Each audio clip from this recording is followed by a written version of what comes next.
Whirlpool. I've got this timer ordered. Got it off eBay. And so we're going to swap it out and see if it fixes it. It's being real intermittent and it didn't want to dry for a full cycle. So the first thing we're going to do is we're going to unplug it. Then we're going to take these screws out of the back here. Take this little black cover off. Next, we've got this back cover off.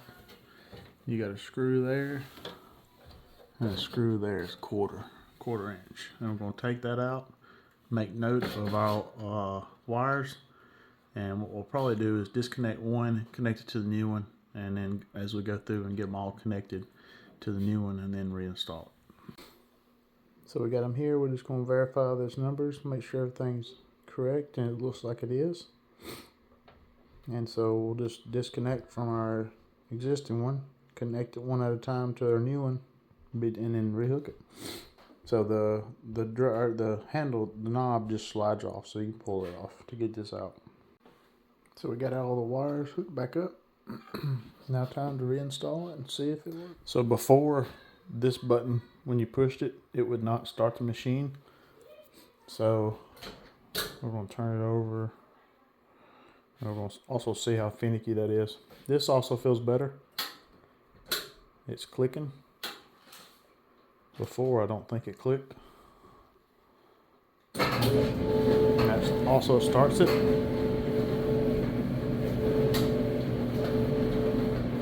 So I think that fixed it. You can see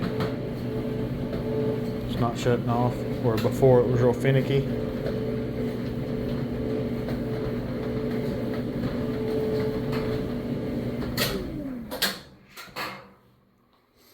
So before, we took these things out, and I did take them apart and paint them, so maybe that caused it to finally go out. But even before, I did notice some stuff I read online. When this thing would get over here and would get to the off, you could hear it just going.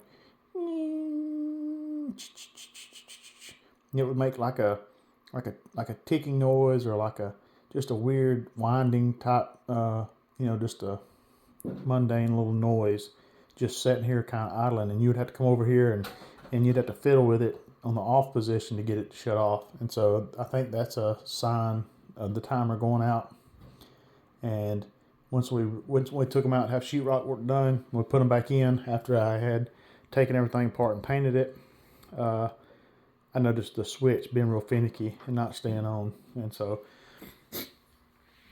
what I did is I pulled the back panel off and got a good picture of this, and I looked up this part number here that's on the bottom, this 397 number, and I was able to find one on eBay. I think that it was $75 for shipping. It's supposed to be a lifetime part, it says. So this one is no telling how old, and it just now went out, so I thought $75 was worth fixing this guy. So maybe you guys get some good tips out of that. It's easy to do. Thank you for watching.